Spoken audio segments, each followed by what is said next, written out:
Manche Menschen sind nicht einfach nur müde. Ihr Nervensystem ist erschöpft. Und das ist ein gewaltiger Unterschied. Denn normale Müdigkeit verschwindet meistens nach einer Nacht Schlaf oder einem ruhigen Wochenende. Aber ein erschöpftes Nervensystem fühlt sich anders an. Du wachst morgens auf und dein Körper fühlt sich bereits an, als hätte er den ganzen Tag hinter sich. Du sitzt ruhig auf der Couch und trotzdem bist du innerlich angespannt.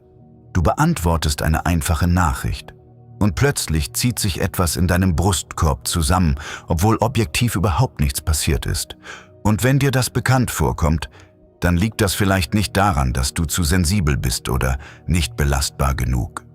Es könnte sein, dass dein Gehirn und dein Körper jahrelang gelernt haben, in einem permanenten Alarmzustand zu leben.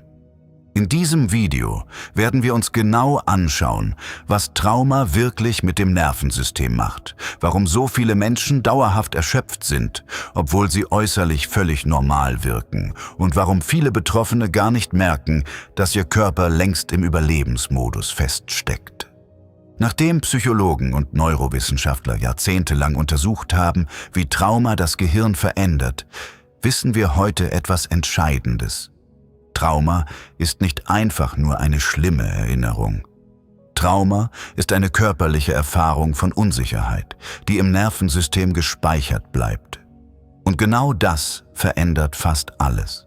Das Problem beginnt oft viel früher, als die meisten Menschen denken. Viele verbinden Trauma automatisch mit extremen Ereignissen, mit Gewalt, schweren Unfällen, Krieg. Aber in der Psychologie versteht man heute, dass Trauma oft viel subtiler entsteht. Manchmal wächst ein Mensch jahrelang in einem Umfeld auf, in dem er nie wirklich emotional sicher war. Vielleicht gab es ständige Kritik, unberechenbare Stimmungsschwankungen, emotionalen Druck, Konflikte, Vernachlässigung oder einfach das Gefühl, ständig aufpassen zu müssen. Das Gehirn eines Kindes kann mit so einer dauerhaften Unsicherheit nicht rational umgehen. Also passt sich das Nervensystem an. Es lernt, die Welt ist nicht vollkommen sicher. Ich muss wachsam bleiben. Und genau hier beginnt die eigentliche Veränderung im Körper. Denn dein Nervensystem hat im Kern nur eine einzige Aufgabe. Es soll dein Überleben sichern. Dafür scannt dein Gehirn permanent deine Umgebung nach möglichen Gefahren. Verantwortlich dafür ist unter anderem die Amygdala. Sie funktioniert wie ein internes Alarmsystem.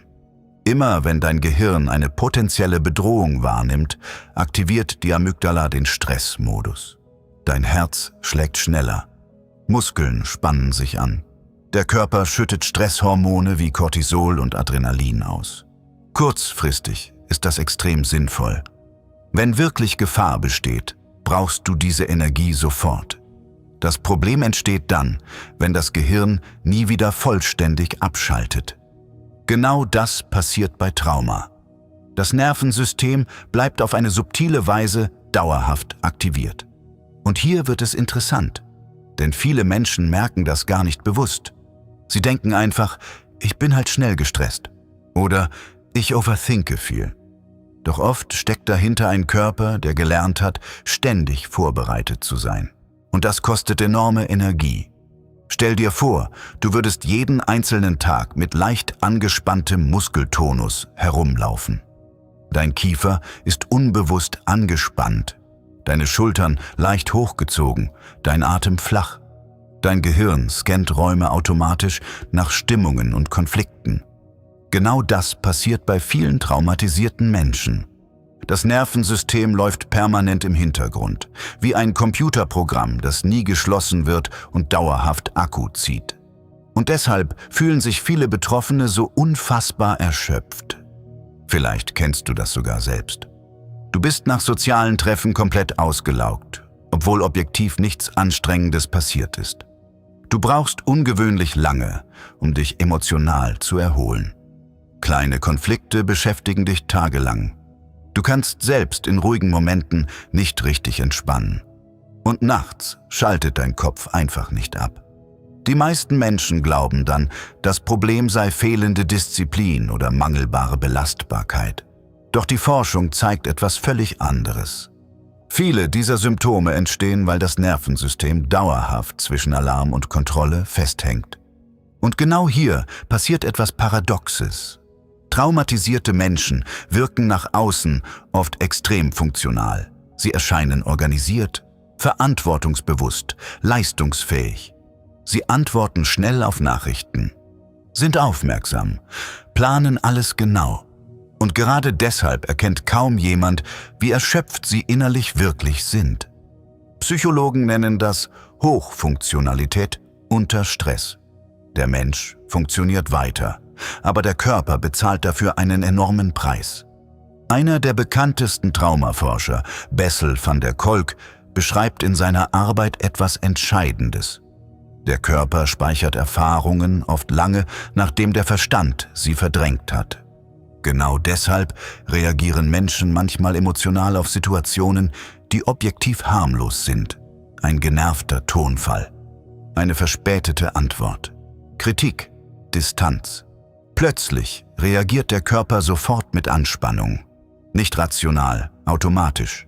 Denn das Nervensystem versucht nicht logisch zu handeln.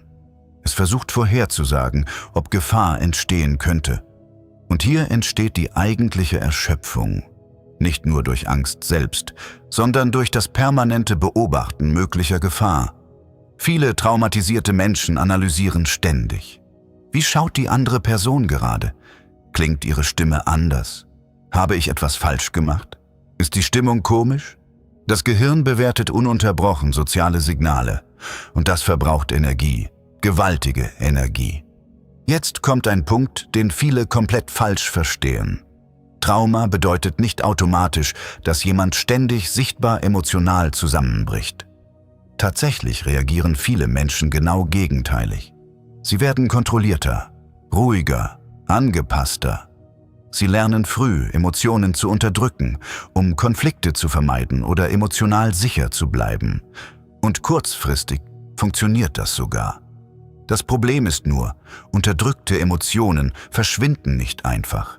Sie bleiben im Nervensystem aktiv. Genau deshalb fühlen sich manche Menschen emotional taub oder innerlich leer. Sie funktionieren zwar, aber sie spüren sich selbst kaum noch richtig. In der Psychologie spricht man hier teilweise von Dissoziation oder emotionaler Abspaltung. Der Körper bleibt präsent, während das emotionale System sich innerlich zurückzieht, um weiteren Stress zu vermeiden. Und genau das macht Trauma so heimtückisch. Denn von außen sieht oft alles normal aus. Hier ist ein weiterer wichtiger Punkt. Das Nervensystem gewöhnt sich an Chaos. Wenn ein Mensch lange in emotionaler Unsicherheit lebt, wird Alarm irgendwann zum Normalzustand. Ruhe dagegen fühlt sich plötzlich ungewohnt an. Manche Menschen fühlen sich deshalb in stressigen Situationen fast merkwürdig vertraut. Nicht, weil sie Drama mögen, sondern weil ihr Gehirn gelernt hat, Spannung mit Sicherheit zu verwechseln. Und genau das beeinflusst später Beziehungen, Arbeit und sogar das eigene Selbstbild. Viele traumatisierte Menschen haben gleichzeitig Sehnsucht nach Nähe und Angst davor. Sie wollen Sicherheit, aber ihr Nervensystem bleibt misstrauisch. Sobald jemand emotional näher kommt, beginnt der Körper wieder zu scannen. Könnte ich verletzt werden? Könnte ich verlassen werden? Könnte daraus Schmerz entstehen? Und selbst wenn rational alles okay ist, reagiert der Körper oft anders. Die Folgen davon gehen weit über Emotionen hinaus. Chronischer Stress verändert irgendwann sogar biologische Prozesse im Körper. Studien zeigen, dass dauerhaft erhöhte Stresshormone, Schlafprobleme, Verdauungsbeschwerden, Konzentrationsprobleme, Herzrasen und chronische Erschöpfung verstärken können. Viele Menschen kämpfen jahrelang mit Symptomen, ohne zu verstehen, dass ihr Nervensystem dauerhaft überlastet ist. Und genau hier liegt oft die größte Tragödie. Betroffene geben sich selbst die Schuld. Sie denken, sie seien schwach, faul, zu sensibel. Dabei versucht ihr Körper die ganze Zeit nur, sie zu schützen. Und jetzt kommen wir zu der vielleicht wichtigsten Frage überhaupt. Kann sich ein erschöpftes Nervensystem wieder verändern? Die Antwort lautet eindeutig ja. Und das ist einer der hoffnungsvollsten Teile der modernen Psychologie und Neurowissenschaft. Denn dein Gehirn ist formbar. Neurowissenschaftler nennen das Neuroplastizität. Das bedeutet, dass dein Nervensystem neue Erfahrungen lernen kann. Sicherheit kann neu aufgebaut werden, aber genau hier machen viele Menschen einen entscheidenden Fehler. Sie versuchen Heilung mit Druck zu erzwingen. Sie denken, ich muss einfach härter werden. Oder ich darf mich nicht so anstellen. Doch genau dadurch bleibt das Nervensystem oft weiter im Kampfmodus. Heilung beginnt nicht mit noch mehr Druck. Heilung beginnt damit, dass der Körper langsam lernt, dass nicht mehr permanent Gefahr besteht. Und genau deshalb helfen oft kleine, sichere Erfahrungen mehr als extreme Selbstoptimierung. Zum Beispiel ehrliche Beziehungen, in denen man sich nicht permanent beweisen muss. Klare Grenzen, ruhige Routinen, Schlaf, Bewegung, Atemregulation. Momente, in denen der Körper spürt, ich bin gerade sicher. Das klingt simpel, ist neurologisch, aber extrem mächtig. Denn jedes Mal, wenn dein Nervensystem erlebt, dass nichts Schlimmes passiert, obwohl du nicht permanent kontrollierst oder kämpfst, entstehen langsam neue neuronale Verbindungen. Genau wie das Gehirn Alarm lernen kann, kann es auch Sicherheit lernen. Die Forschung zeigt sogar, dass allein das bewusste Verstehen dieser Prozesse vielen Menschen bereits hilft. Sobald Betroffene erkennen, dass ihre Reaktionen keine persönliche Schwäche sind, sondern Schutzmechanismen ihres Nervensystems, verändert sich oft etwas Grundlegendes. Die Selbstverurteilung nimmt ab. Der innere Kampf wird schwächer. Aus „mit mir stimmt etwas nicht“ wird plötzlich „mein Körper versucht nur, mich zu schützen“. Und das verändert unglaublich viel. Denn Scham hält das Nervensystem oft weiter im Stressmodus. Verständnis dagegen beruhigt es. Aber hier kommt noch ein letzter wichtiger Gedanke. Manche Menschen haben ein besonders sensibles Wahrnehmungssystem. Sie analysieren stärker, denken tiefer nach, registrieren kleinste Veränderungen im Verhalten anderer Menschen. Genau darum geht es im verlinkten Video. Denn hohe Intelligenz bedeutet oft nicht nur schneller zu denken, sondern auch mehr wahrzunehmen. Und genau das kann ein ohnehin sensibles Nervensystem zusätzlich erschöpfen. Manche Menschen wirken äußerlich vollkommen ruhig, während ihr Kopf ununterbrochen Muster analysiert, Situationen bewertet und die Welt intensiver wahrnimmt als andere. Und wenn man einmal versteht, wie stark Wahrnehmung und Nervensystem zusammenhängen, beginnt man plötzlich, Menschen mit völlig anderen Augen zu sehen.